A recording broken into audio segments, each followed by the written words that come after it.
नमस्कार स्वामी भक्तांनो, स्वागत आहे तुमचं पुन्हा एका नवीन व्हिडिओमध्ये। जय जय श्री स्वामी समर्थ।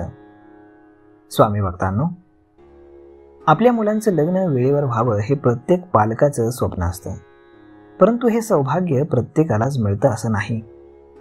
काही लोकांना लग्नामध्ये अवांछित अडथळ्यांना सामोरं जावं लागतं किंवा निश्चित केल्यानंतर लग्नही मोडतं।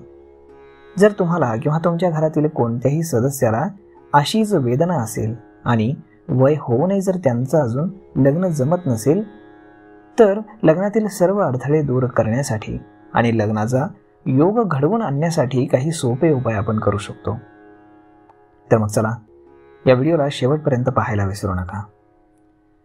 जर तुमच्या मुलीच्या लग्नामध्ये उशीर होत असेल तर तुम्ही शक्तीची साधना करू शकता आणि या उपायापासून तुम्ही मुक्त होऊ शकता। यासाठी तुम्ही तुळशीदासजींनी रचलेलं पार्वती मंगल रोज पठण करावं आणि काही मंत्रांचा जाप करावा। तर ते मंत्र हवे तर तुम्ही लिहून घ्या।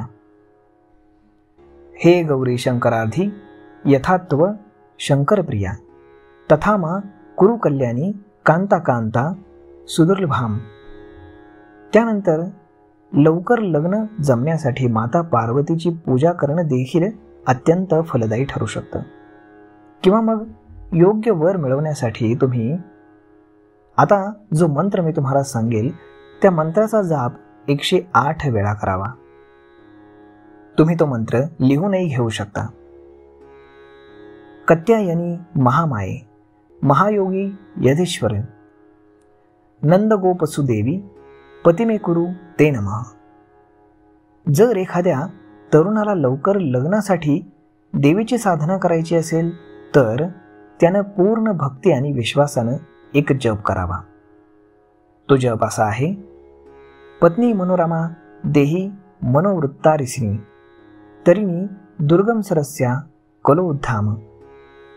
त्यानंतर अविवाहित तरुणांची इच्छित पत्नी मिळवण्याची जर इच्छा असेल तर तुम्ही शिवचालीसाचा पाठ करू शकता।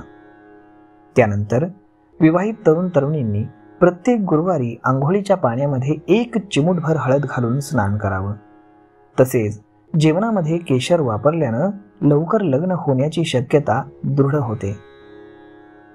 जर एखाद्या तरुण किंवा तरुणीच्या लग्नामध्ये काही अडथळे येत असतील आणि त्यांचं लवकर लग्न होण्यासाठी जर तुम्ही प्रयत्न करत असाल तर प्रत्येक गुरुवारी आणि पौर्णिमेच्या दिवशी वडाच्या झाडाची किमान 108 वेळा तुम्ही प्रदक्षिणा केली पाहिजे। यासोबत शक्य असल्यास वटवृक्ष, पिंपळ आणि केळीच्या झाडांना पाणी देऊन त्यांचे आशीर्वाद आपण नक्कीच घ्यावेत।